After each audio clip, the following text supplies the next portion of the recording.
Successful English communication requires the correct grammar and the right words. That's what I usually teach in my YouTube videos, but sometimes even that is not enough. Sometimes you can use all of the right grammar and the right words, and yet you run into problems. Think about this sentence. Visiting family might be tiring.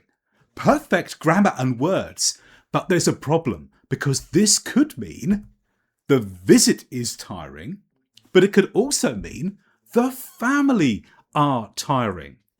And if you meant to say the visit was tiring, but your family understand that they were tiring you, they're going to get upset with you. It's going to ruin your conversation. So the lesson here is be very careful when turning a verb into an ing participle. The verb was visit, we move it to the front and we call it visiting. Be careful because you need to make sure it's absolutely clear which word that's relating to. Here's another one. She looked at the person with the binoculars. What does she mean here? Does she mean she used the binoculars to see the person, or she looked at the man who had the binoculars? It could be either one. What you need to do is make it clearer. You need to be careful when adding multiple preposition phrases. Here we have at the person and with the binoculars. Perhaps it would have been better to say she looked at the person who had the binoculars, if she means that she's looking at someone who's holding binoculars. But if she's using the binoculars herself, it would be better to say she looked through her binoculars and she saw a person. How about this one? The rabbit is ready to eat. What do we mean here? Do we mean the rabbit wants to eat, maybe your pet rabbit? Or we are going to eat the rabbit? Be careful here because certain verbs can imply that the first word receives the action rather than giving the action. What do I mean here? Eat in this context could refer to what happens to the rabbit, or it could be that the rabbit is going to do the eating. So you need to reword this in a way that makes it clearer what you mean. Another sentence that is absolutely correct but could cause confusion is this. Old women and children were rescued first. Now, you probably think that the women were old and the children were not.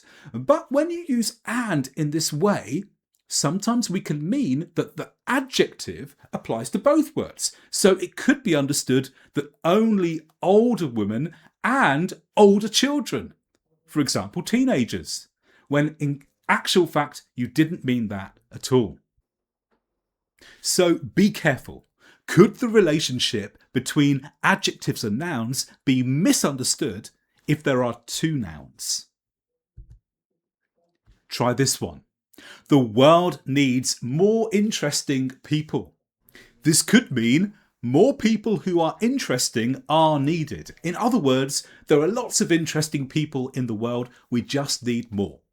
But it could also mean all people are not interesting. In other words, people are not interesting, so we need more interesting people.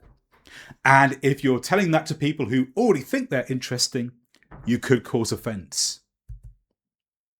I made them duck. What does this mean? Does this mean I made a meal with duck in it? Or I made them lower their heads? Because the word duck can mean that your head goes lower. Perhaps if you're trying to go through under a small tunnel or a low bridge, you have to lower your head like that. Some words have more than one meaning, so be careful with words that have two meanings or more. Are you using them in the correct place? Pick up the light box. What do you think when I say the light box?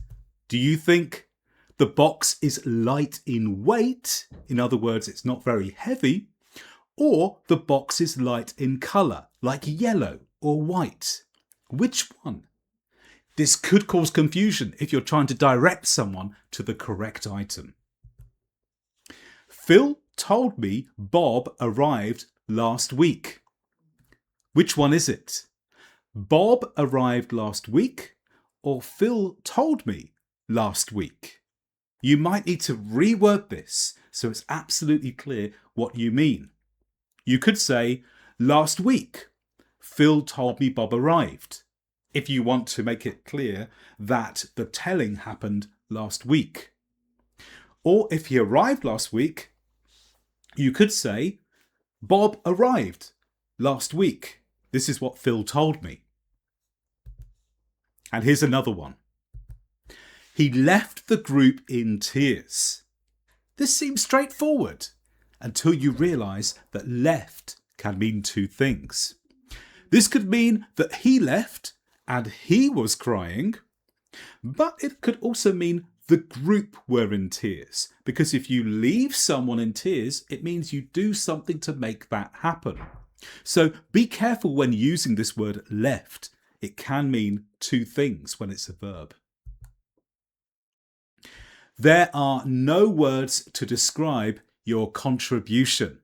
Now, this is something that's often said to someone when you've made a really good contribution. It's often meant as a compliment, but be careful because it can be interpreted another way. The contribution was so bad, I can't describe it. There are no words because it was terrible. It might be possible that someone will say that to someone else, but actually they're saying it because they don't mean that they were good.